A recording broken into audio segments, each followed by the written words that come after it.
Hi friends, welcome back to my channel. Today, I'm going to think different and show you what I usually do when I first set up a Mac. Let's be honest, thanks to the M1 chip and all the exciting sales, a lot of people replaced their Macs in the past few months. And here are the top 10 things I do when I first set up my Mac. I'll also provide you a bonus tip in the end, so stay tuned. I'm dividing this video based on the type of setting I change. The list is on the screen and in the description for you, along with the timestamps, so feel free to jump to that setting. Alright, first one.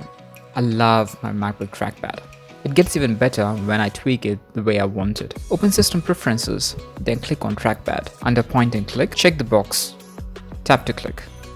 This alone makes my trackpad experience so much better. Now tap on Scroll and Zoom and make sure that the natural direction is turned on. This lets me scroll the trackpad like I do on my smartphone. We want to use all the goodness of the trackpad.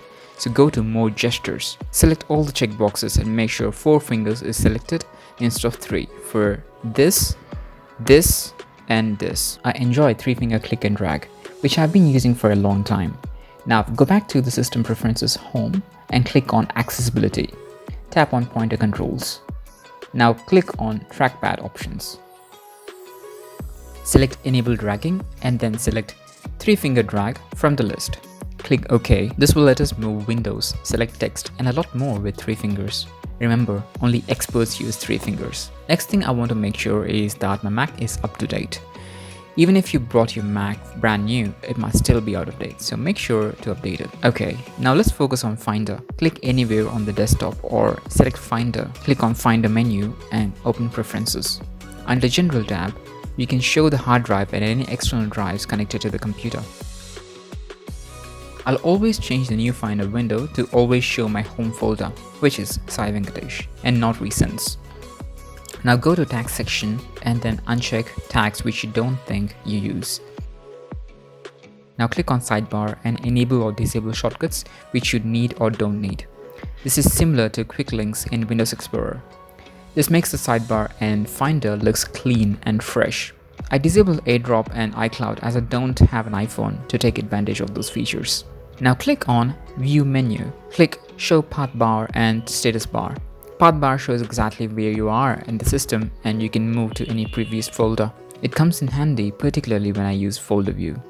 Status bar will provide information about the number of items in the selected folder and gives some information about the storage as well. Okay, now let's clean up Menubar.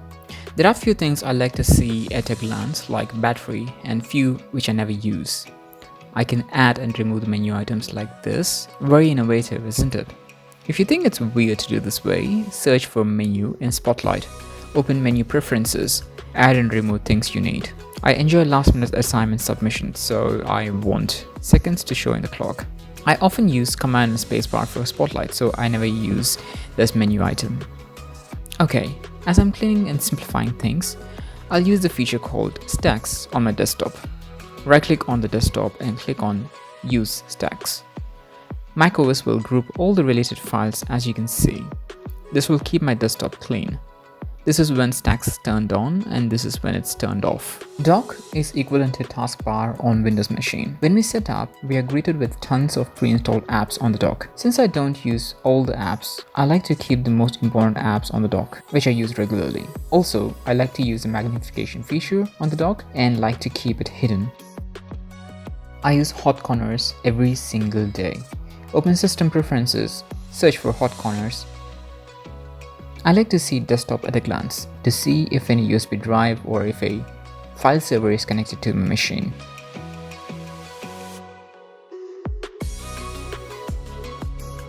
Next is Widgets. I don't use this often, but good to have with different time zones and have a peek at the weather when I need it. So I customize this to my liking.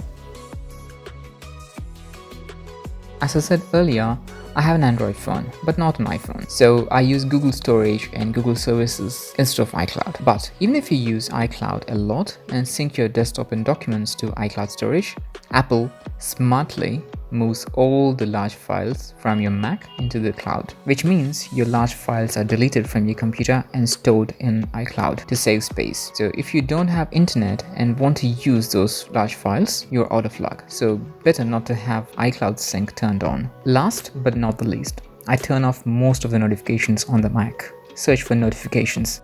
Here, I turn off notifications which I don't need, like for books, notification for game bar, etc.